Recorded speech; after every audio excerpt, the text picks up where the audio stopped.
let's just repeat. In order to prove, right, he's going to use, we're still on A, right? We're on methodological doubt. So he begins by holding in abeyance or suspending everything that he previously believed to have been true. So step one, you have to hold or suspend anything that you previously believed to be true as true. Everything, I don't care what it is. If you previously believe you exist, you don't know you exist anymore. If you previously believe that you're a person living in this time and this place, you have to completely, what if all that you previously believed were not true?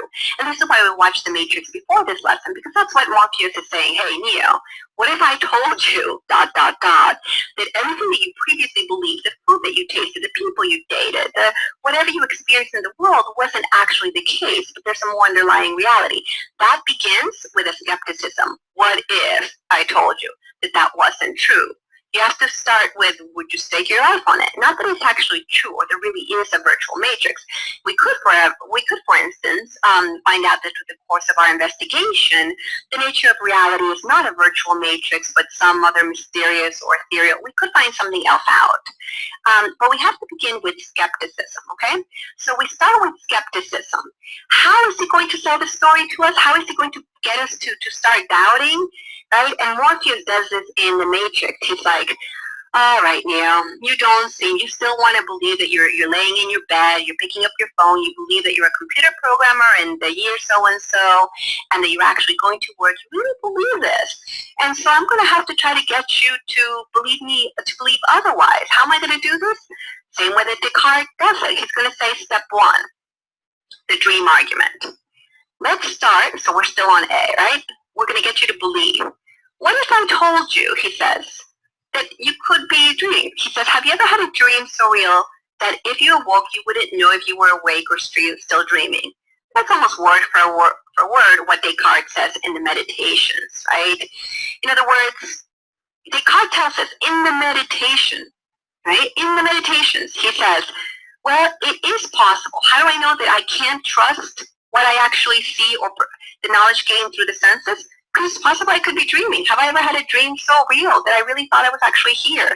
Have you ever had those dreams where you were crying in your dream and you woke up and there were tears streaming down your face, right? You think that really takes you a bit to say, no, that's not what happened, right? So Descartes says, I often have perceptions very much like the ones I usually have in sensations while I'm dreaming, right? You feel someone poke you, prod you, pinch you, whatever it is. It's possible that those sensations, it feels so real. So is it possible, right? Number two, there are no definite signs to distinguish dream experience from waking experience. Like start telling me, it's like, so what, give me and this is a key word, give me a definitive sign that can distinguish the real from the fact. What's a definitive signal, right? Give me a definitive, absolute, give me the form that can prove to me that you're not actually dreaming.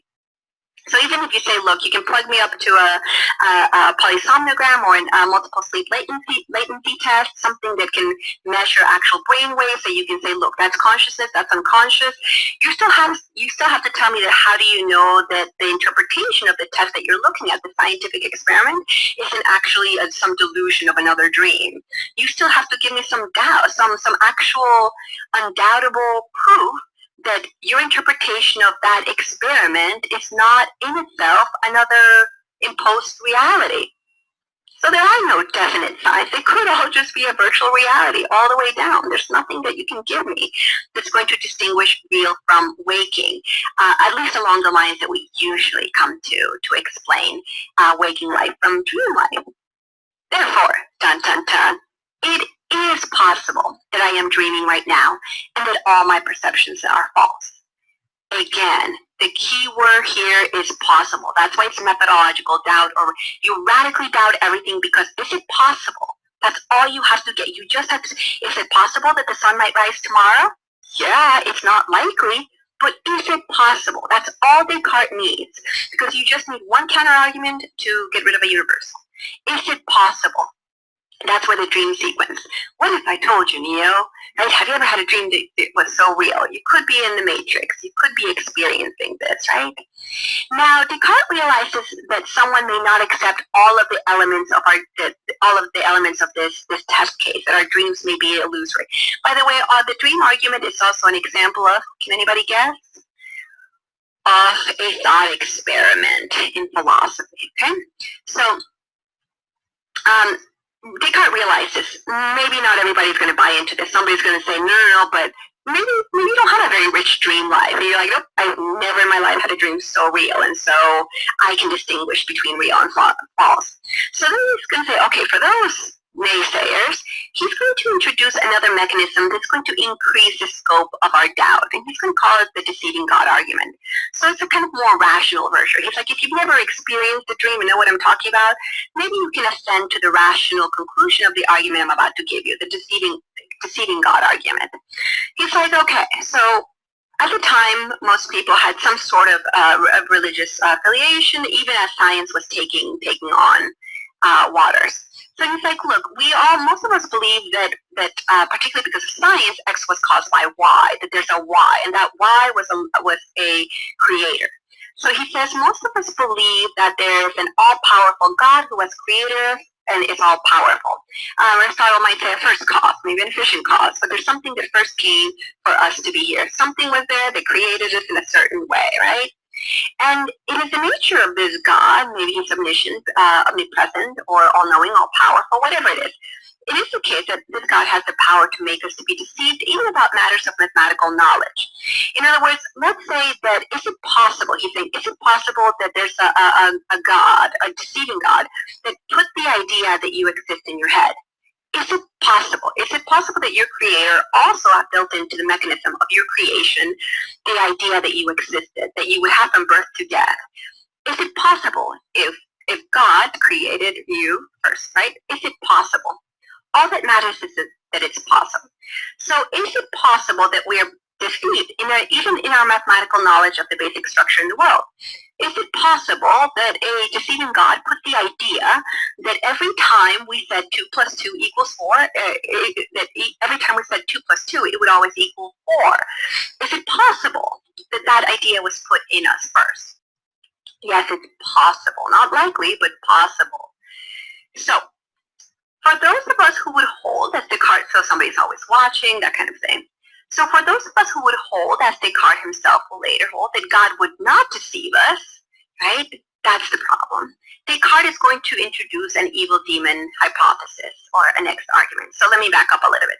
So during that time, most people, including Descartes, said, it's possible but not probable. Why? Because by definition, God is, right, all good by definition. Otherwise, he would not be.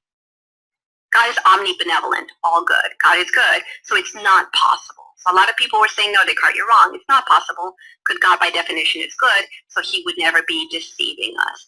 So he's like, all right, let me try one more thing. Let's try this one. What if instead of a God, there's an evil demon? He's like, give me that one and grant me that one. What if instead of assuming that God is the source of our deceptions, we assume that there exists an evil demon? And people are like, yeah, there's evil in the world. Sure, there's an evil demon who is capable of deceiving us in the same way that God was supposed to be able to, right? Because God's always omnibenevolent and all good, but the forces of evil, what no? Okay? Then, in that case, I have reason to doubt the totality of what my senses tell me, as well as the mathematical knowledge that I seem to have. In other words, what if it was an evil demon, right, that was calculating, computing, putting in all of the, that was actually orchestrating the nature of all of our perceptions in reality? What if there was a grand architect, a programmer, someone like Christoph in the Truman Show that was responsible in this otherworldly realm, that was responsible for orchestrating the daily minutia of the world as we experience it in Sea Haven on a day-to-day basis, a perfect haven that was induced by the thoughts and machinations of somebody who was deceiving us by producing all of our knowledge that you seem to have. Is it possible? Yes, it's possible. So, any knowledge that Truman has from his life in Sea Haven, of being married, of having a job, all of that is up for grabs because they're based on his sensory perceptions. So, what Descartes is saying here is that since the source of our knowledge cannot lie in the senses, now Descartes is going to say, okay, so what can we rely on? He's going to have to find a way to rebuild the building or the edifice of knowledge upon a kind of material that he can find that's going to be more solid than sensory experience. Where's he going to go? Well, the mind. Something just like Plato. He's going to go to something that's perfect, unchanging, the mortar of stuff that lasts, right? So the first thing he has to do is get rid of the body. He has to say the first thing that he can be sure of on the basis of this alone is that there's the stuff that he can rely on is the stuff of the mind.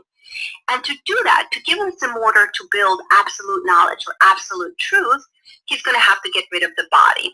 He's going to have to convince us that we can prove that we can have absolute knowledge through no sensory experience. And the way he does that is through the argument for one's existence. Okay, the argument for one's existence is that cool, like, singular test case. It's the, if I can prove this, I've got everybody in there. Everybody's on the boat with me. Everybody will believe me. Because there's anything I won't be able to doubt. If I can prove this one thing without using sensory experience, without using anything that the scientists would use, then I've got you. Then I can say, hey, my name's Descartes. My method is way better than yours because I can do what you science could not do. Produce indubitable, absolute, certain knowledge. And so that's how he uses the argument for one's existence. He's going to say, I can prove to you that you actually exist. Okay? Science can't do that again because remember the problem of knowledge based on empiricism. So he starts by saying, is there anything that I can't doubt? Well, the thing that's going to clinch everything is that he can't doubt that he's doubting, right? So here's his argument. If I'm dreaming or being deceived by an evil demon, doesn't matter, right? A2 or A3. Then there has to be a me to begin with, right? Which is being deceived. Even if I'm in a matrix, there has to be a me that's being deceived. There has to be something, right? There has to be something there to be sure. But what kind of thing is it? I have to be existing, but am I a body? The only thing that I can be sure is that I am a thinking thing. In other words, if I'm being deceived, there's something there being deceived to begin with. It's a logical, it's a rational conclusion. There's something there being deceived with. Therefore, I exist. Cogito ergo sum. I think, therefore, I am. At the end of the last matrix, the grand architect is always using ergo, ergo, ergo, ergo. That comes from Descartes. So what he's saying is that even if we assume that there is a deceiver, from the very fact that I am being deceived, it follows that I exist because there's something there being deceived. But remember that there's something. He hasn't established what kind of thing, what kind of substance there is. He's only there as a thinking thing, right? As a thinking thing, he can exist. So that's the only thing that can be guaranteed. So in general, it will follow from any state of thinking, imagining, sensing, feeling, reasoning, that I exist. So he thinks, haha, look what I've done. Science hasn't done this, right? So while I can be deceived about sort of the object content of any thought, I cannot be deceived about the fact that I exist and that I seem to perceive objects with certain characteristics. I think that I am thinking, right? So that's where we get the I think, therefore I am. Since I and only I can be certain of the existence of myself as a thinking thing, I have knowledge of my existence. But again, knowledge as a thinking thing. If you feel like those last couple of sentences were really wordy or that you didn't understand or it was like a double speak, don't worry about it too much. All you have to do is know the steps. How does he get there? You start with, well, let's start with there's an evil demon or an evil god.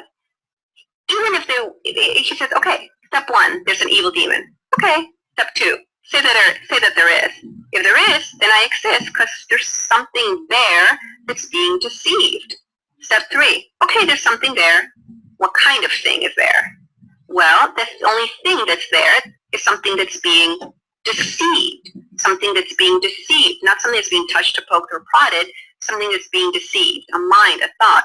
So the only thing that I can say is that I exist, but I exist as a thinking thing. Okay. Breather. Here's where we take it from the New Yorker. This is why, I chuckle when I read sometimes through. It says, I'll be damned, it says, cogito ergo sum, right? It produces, I think, therefore I am. It's pretty funny. Okay. Only I laughed. All right, so you can only prove that you exist as a thinking thing, which leads to him proving the step 3, right? The argument that mind and body are different substances, which is what we call Cartesian dualism. So make note of this, circle it. This is like, instead of Platonic dualism, we now have Cartesian dualism. It's metaphysics. Now, very simply defined, Cartesian dualism is the belief that mind and body are separate substances. That's the definition, right? Cartesian just comes from the word Descartes, and dualism just means two. Okay, so because the only thing that I can prove is that I exist as a thinking thing, I have to separate my mind and my body. I can't prove that I exist as a body. I can only prove that I exist as a mind, right? So I need to mediate all the knowledge of my body through my mind, right? Bodily knowledge is always knowledge about the body, not direct knowledge. Bodily knowledge is always knowledge about the body. It's not direct knowledge. We see this really well in the Matrix. There's a split between mind and body. It's pure Cartesian dualism. So it is possible that all knowledge about external objects, including my body, could be false, right? Remember, in the Matrix, they're born into these sort of harvesting little caves, and then that's actually not what's actually happening. So it's possible that all your knowledge of external objects could be false as a result of an evil demon, right? But it's not possible that I could be deceived about my existence or my nature as a thinking thing. That's the only possibility for liberation. And that, by the way, is how the prisoner can get out of the cave. That's how you have the possibility of saying, you can take everything away, but it's innate. I am a thinking thing, and by virtue of being a thinking thing, I can liberate myself by the principles of thought, right? So notice, by the way, that at this point Descartes still has no knowledge of anything that's outside of his mind. He still has to make the crucial leap to sort of the existence of objects outside of his mind. But he's got to do this strictly with all the tools that have to do with the basis of the contents within his own mind, right?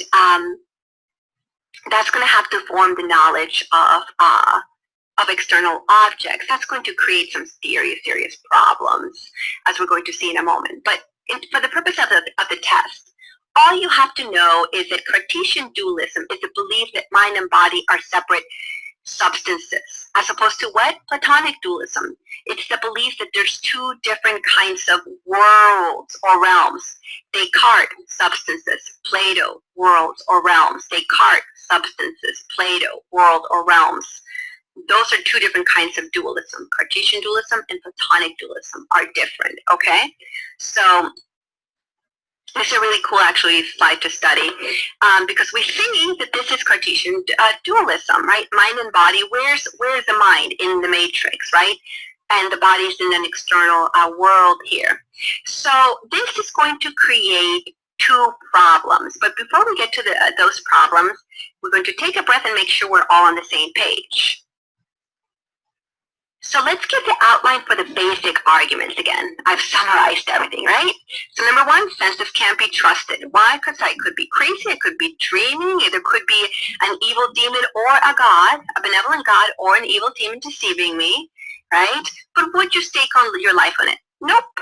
So let's go with the method of radical doubt, because what we want is absolute knowledge. Again, what do we want? Absolute knowledge. What do we want? Absolute knowledge. Remember, science doesn't care about absolute knowledge. It can't be science. It can't be a fact if it's absolute. How do we get said absolute knowledge? We need a method. What is this method? Radical doubt. You can't, how do you begin radical doubt? It's hold everything that you previously believed to be true as possibly not true, right? So is there anything I can't doubt? One thing, just one. I can't doubt that I'm doubting because there has to be something there doing the doubting to begin with for me to be doing the doubting in the first place. I exist. But I exist as a mind. So I think, therefore I am, but I exist only as a thinking thing. I can't prove the existence of the body. I can only exist as a thinking thing, which brings us to two famous problems introduced by Descartes' argument. The first is known as the mind-body split, or also the problem of interactionism, and also the problem of solipsism. Let's start with the first.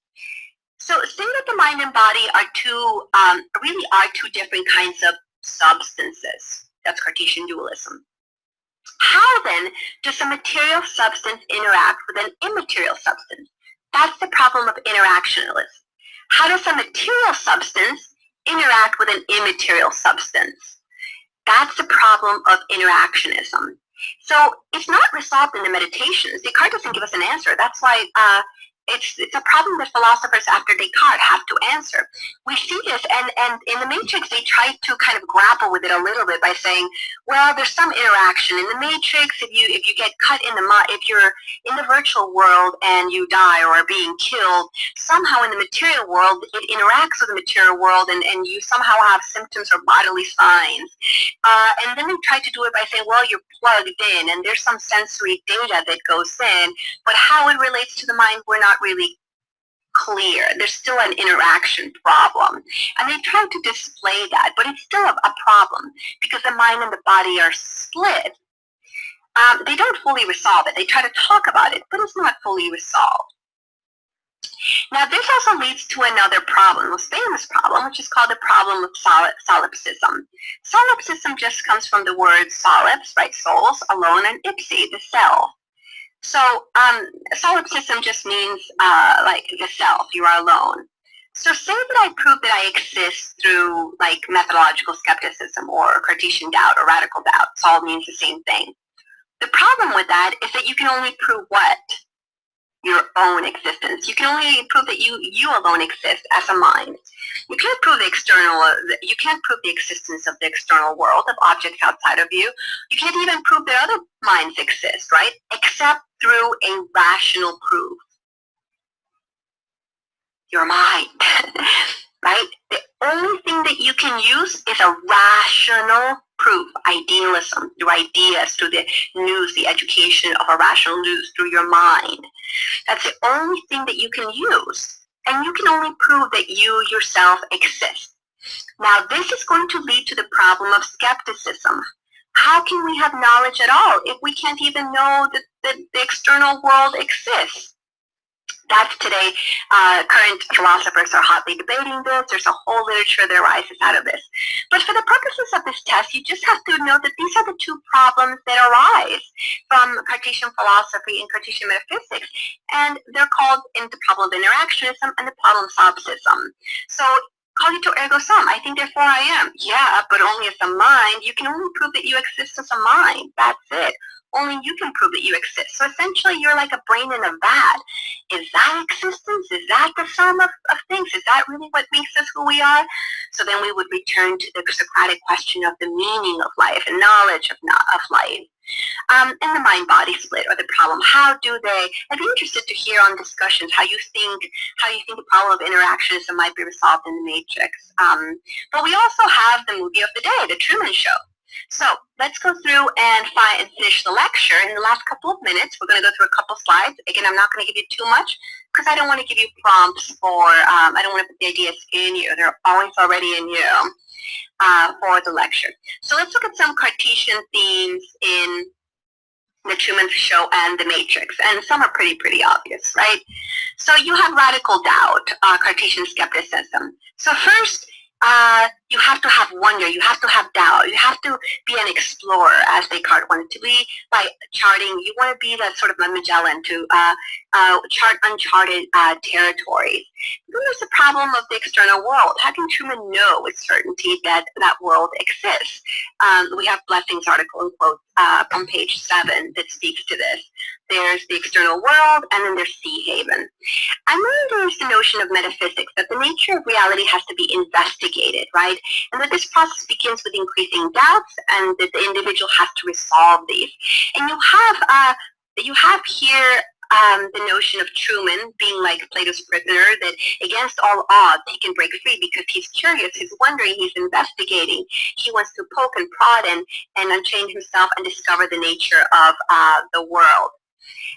We also have the argument for one's existence, right, in dualism. And so there's something that Blessing says that's really interesting in her article. She says, Truman points out that Christoph could never get the camera inside of his head. His mind, who he is his own. His mind is his own existence. He can remake his world on the basis of his own existence. No matter how much he's being made to doubt, he is his own self. And we have this cool picture where he's reconstructing this picture to say, I can reproduce this independently. And there's also this notion of Cartesian dualism, that Truman's body interacts with the set created in him, but his mind is seen as independent and at the core of who he is. He can say, wait a second, I have a mind and something seems amiss. Something does not seem well at all. You also have the evil demon hypothesis in the Truman Show, and you also have it in the Matrix. You have the architect, or later on in the Matrix, the architect as well, the manipulators, and you have the notion that you are born into a particular world. Remember that in Truman, there's a scene where Truman says, who are you? And Christoph says, I am the creator. And then Truman says, so was nothing real? And Christoph says, listen to me, Truman, there's no more truth out there than there is in the world I created for you. That sounds a lot like the Matrix itself. You also have Cartesian dualism. You have material substances that interact with minds, and you have immaterial substances in an ideal or virtual world. Notice the name for these machines are sentinels, from the root sentient, meaning capable of feeling. So sentience is knowledge through sensory experience. And what kind of world are the sentients in? They're not in the virtual world. They kind of are they? Yeah, no, they're outside. They're outside of the Matrix. So they're in this kind of world. But inside you have a virtual world, and who you are is a mind, your solipsistic mind. So what I want you to do is I want you to compare and contrast Descartes' meditations. We've done this with the Truman Show, the way that they map on. And I want you to, I've given you some sort of examples. So we're reviewing some of these examples, but I want you to flesh them out, right? I want you to develop, maybe say, I'm not sure if it fits. Maybe this one seems to fit, or